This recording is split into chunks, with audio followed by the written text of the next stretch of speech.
Let's dive into some Major League Soccer news, gentlemen. The three Canadian teams in action this weekend, and for the first time this season, all three Canadian teams lost. And individually, they all have their own stories from the weekend. So let's begin with the big one that has to do with Toronto FC. By now, a lot of us have all seen the video, the brawl afterwards between Toronto FC and NYCFC. It's fight night. It's fight night. And it really was. And we're still waiting to hear from the league, any kind of statement, possible suspensions coming out of that. We know Bernadeschi got a second yellow, red, so he's going to miss the next game. And John Herdman coming out with a pretty serious allegation saying the last time these two teams met in March, he is accusing NYCFC head coach Nick Cushing of punching a 19-year-old player on TFC. I went through the roster of that night, gentlemen. The only 19-year-old player was Jaquil Marshall-Ruddy. So we're hearing about this for the very first time.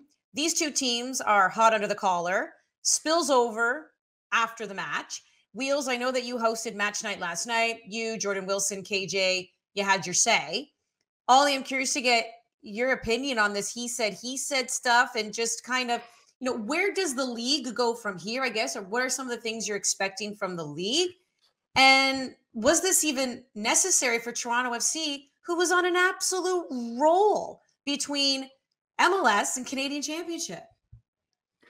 Yeah, I mean, obviously a ton of different directions you can take this. Like, it is a really serious allegation, I think. I don't want to be over dramatic, but like, if this is true, it's a potential career ender for a head coach. And if it's not, it's kind of defamatory, right? Like, to be accused of punching a 19-year-old opposition player in the face. So I think the question becomes, MLS obviously has to investigate this now. The question becomes, is there anything there that's more than just one side saying one thing and the other side saying the opposite thing, where you can really draw a conclusion one way or the other? Is this just going to be one of those things where we never really get an answer and it kind of floats away? There's a couple of aspects of it I find interesting on that front. Firstly, John Herdman saying that the cameras didn't work in that part of the stadium where the incident is alleged to have taken place. That suggests that it was reported at the time, right? Or else how would he know that? I assume he's not saying that just by looking around and not seeing any cameras or somehow judging they're not working. So that would indicate to me that there was some kind of report made at the time. Where that went, we don't know. We'll see if we find out more as MLS kind of starts to deal with this.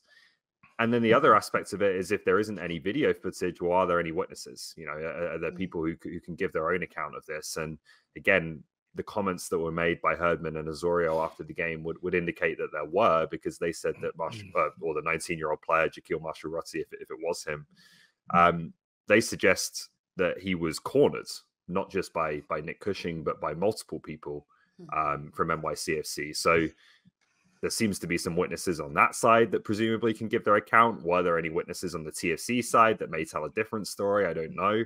I don't know the layout of the Yankee Stadium tunnel and what that kind of setup is like, or where this took place. It would surprise me if there was one TFC player who found himself completely isolated with no teammates, no staff around him.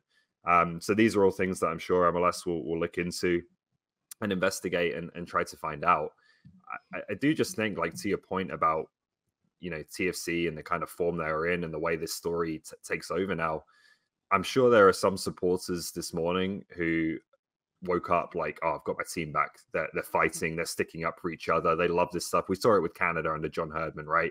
It was a completely different attitude, completely different mentality. We're going to make it difficult to come to Canada. We're not getting CONCACAF anymore, all of that kind of stuff. I just think at the same time, like, you are on this great winning streak. The season is going much better than anyone predicted. Now I'm sure there's going to be supplemental discipline on the back of this. Bernadeschi gets sent off. There could be more on top of that, I would imagine. And you just think there's going to be some fallout for this that could put a little bit of a dent in CFC's momentum right now. So we'll see how it unfolds. But I do think it's something that MLS is going to have to take a really serious look at. Yeah, just being down there that night, there was a couple things now in retrospect kind of like stand out to me. Just very quickly, you're right, Ollie, in terms of that was the first thing that came to mind here is this is something that John Herdman can use. And there was clearly animosity between New York City FC, whether there was a punch or no punch from the last game in New York. There was a sending off. There was conversations between Nick Cushing, the NYCFC manager, and TFC players. Like, there were some legitimate hostilities there, and we don't know how far or how significant the boilover was. The one thing that stood out before the game, and I'm in the stadium, I'm watching this play out, is NYC players were like, oftentimes when players do their warm-ups, they sometimes trail over into the other team's half.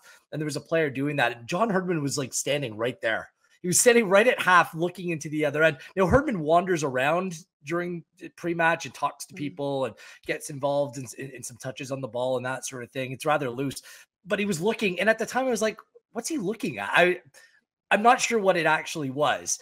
And the game for me, the way that it played out, I don't think that New York City FC brought anywhere near the intensity that Toronto FC did. Like there were moments where there's fouls, but TFC players were like fired up throughout the game, like, get off me, bro, like that sort of thing throughout the game. So clearly this is something that just was manifest, was simmering, and then boiled over after the game. And I ended up going down to the press conference because I watched this melee play out, and people, like players were losing their minds. And automatically in your head, you think the worst of like, what could have been said? What may have triggered this? Like Prince Owusu, Floret, like players were losing their mind. And all indications for me, and I'm down there, is that this spilled over into the tunnel into Toronto FC once it got into the building. So who knows what else played out away from the public's eye. But I went in and honestly, when Herdman said that, like I was kind of in disbelief. I was like, what? That was it? Like hold on, what? Someone threw a punch from a game 2 months ago, and no one's heard about this since. So this didn't come up in any conversation. It didn't come up in the post game on March 16th when the 19-year-old did the press conference. It didn't come up in the build up to this game. I asked people around the Toronto FC team, have you heard of this punch before? And they're like, no. Some people weren't in New York, but no one was aware of this other than, I guess, the intimate group within the team setting. So it caught everyone by surprise. And the fact that Cushing so vehemently denied that this even happened, there's massive gaps here in this story and how this entire thing played out. I reached out yesterday afternoon, Sunday afternoon, to both Major League Soccer and Toronto FC to try to get some clarity whether there was an investigation, what that investigation may have said, just trying to get a sense of the process. I haven't heard back from either side. So perhaps an investigation was levied. I'm speculating here because no one's been able to confirm it to me. And maybe this is something that MLS just tried to bury, because this is a bad look. It's a bad look for everyone involved. Try to bury stories like this, try to come out and make accusations and then having someone deny it. There's significant gaps in this story.